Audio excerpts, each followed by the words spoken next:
থেকে তেলাওয়াত করছেন হেফাজতুল ইসলামের কেন্দ্রীয় দপ্তর সম্পাদক মাওলানা আফসার উদ্দিন। আসসালামু আলাইকুম ওয়া রাহমাতুল্লাহি ওয়া বারাকাতুহু। أعوذ بالله من الشيطان الرجيم. بسم الله الرحمن الرحيم. قد أفلح المؤمنون الذين هم في صلاتهم خاشعون والذين هم عن اللغو معرضون والذين هم للزكاة فاعلون والذين هم لفروجهم حافظون إلا على أزواجهم أو ما ملكت أيمانهم فإنهم غير ملومين. صدق الله العظيم. সম্মানিত উপস্থিতি, এ পর্যায়ে আপনাদের সামনে বক্তব্য রাখবেন হেফাজতুল ইসলাম বাংলাদেশ নারায়ণগঞ্জ জেলার সাধারণ সম্পাদক মাওলানা ফেরদৌসুর রহমান। মাওলানা ফেরদৌসুর রহমান। সংগ্রামী সাথী ও বন্ধুগণ, হেফাজতে ইসলাম বাংলাদেশ আজকে ঢাকা মহানগরের উদ্যোগে আয়োজিত আমরা এখানে উপস্থিত হয়েছি। আমরা পরিষ্কার ভাষায় বলতে চাই, পাগলের ঔষধ আমাদের কাছে আছে। হেফাজতকে ওভারটেক করে যদি কেউ কোনো কিছু বাস্তবায়ন করতে চায়, সেই পাগলের ওষুধ দিয়ে আমরা তাদেরকে সাহায্য করতে চাই।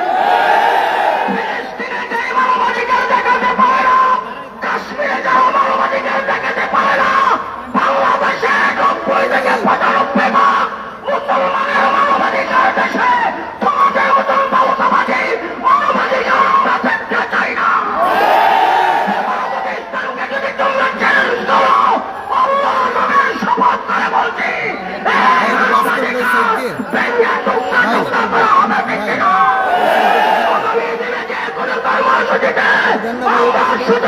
অংশগ্রহণ করে হেফাজতে ইসলামের কর্মসূচিকে বাস্তবায়ন করব, সে আহ্বান দেখে আমি আজকের মতো বিদায় নিচ্ছি।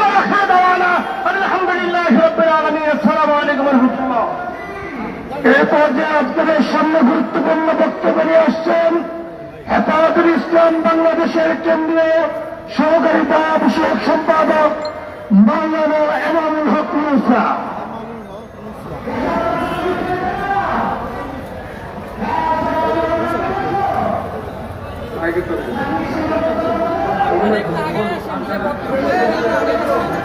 ভাই বোমগুলো তুলেন একটু।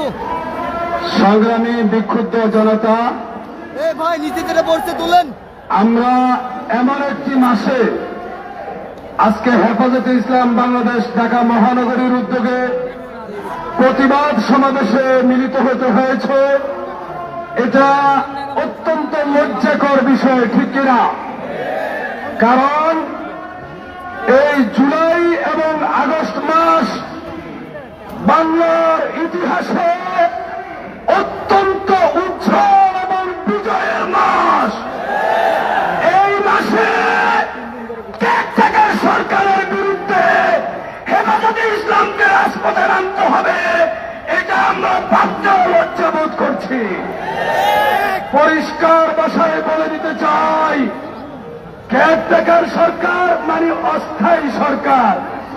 অস্থায়ী সরকারকে আর সময় দেওয়া যাবে না, কারণ তারা ইতিমধ্যে অনেক বড় দৃষ্টতা দেখিয়েছে। একের পর এক অন্যায় আইন করতে চলেছে, ন্যায় নীতিমালা যেই করতে চলেছে তা প্রতিবাদ হেফাজত করেছে। এখন জাতিসংঘের সমন্বয় কমিটি যেই দপ্তর করতে যাচ্ছে, এটা কখনো বরদাস্ত করা হবে না, হবে না, হবে না। জাতিসংঘের এই অফিস অনতিবিলম্বে প্রত্যাহার করো, প্রত্যাহার করো, প্রত্যাহার করো।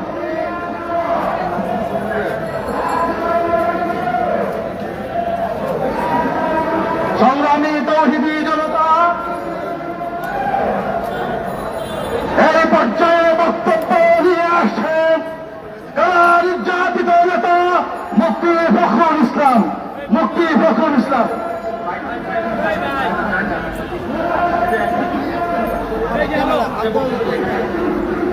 জাতিসংঘের মানবাধিকার কমিশন নয়, মানবতাহীনের কমিশন। যদি মানবাধিকার কমিশনই হতো, আফগানে এত লক্ষ মানুষ মুসলিম জনতা মারা গেল, মানবতা কোথায় ছিল?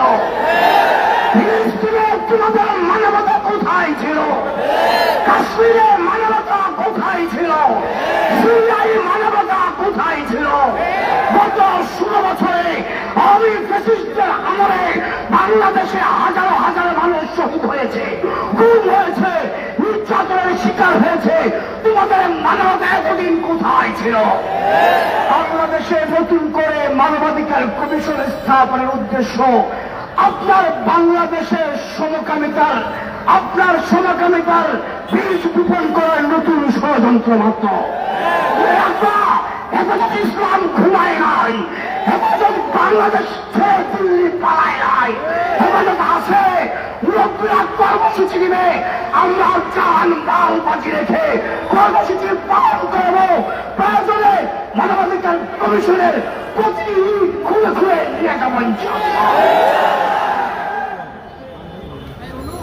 সংগ্রামী তৌহিদি জনতা, এই পর্যায়ে গুরুত্বপূর্ণ বক্তব্য পেশ করবেন হেফাজত ইসলাম বাংলাদেশের কেন্দ্রীয় যুগ্ম মহাসচিব হযরত মাওলানা জালাল উদ্দিন আহমদ। আসসালামু আলাইকুম ওয়া রাহমাতুল্লাহি ওয়া বারাকাতুহু। গতকালকে দেখলাম পত্রিকার মাধ্যমে আমাদের উপদেষ্টা পরিষদ নাকি জাতিসংঘ মানবাধিকার কমিশনের কার্যালয় স্থাপনের অনুমতি দিয়েছেন। ডক্টর ইউনূস সাহেব, পরিষ্কার করে বলি, আমরা দিল্লির গোলামি ছেড়েছি ওয়াশিংটনের গোলামি করার জন্য। পরিষ্কার কথা, এই বাংলাদেশে জাতিসংঘের মানবাধিকার কমিশনের কার্যালয়ের সিদ্ধান্ত আপনাকে অবশ্যই প্রত্যাহার করতে হবে। যদি প্রত্যাহার না করা হয়, হেফাজত ইসলাম বাংলাদেশ এদেশের মুসলমান জনগণকে নিয়ে আপনার সরকারের বিরুদ্ধে আন্দোলন করতে বাধ্য হবে এবং অবিলম্বে এই সিদ্ধান্ত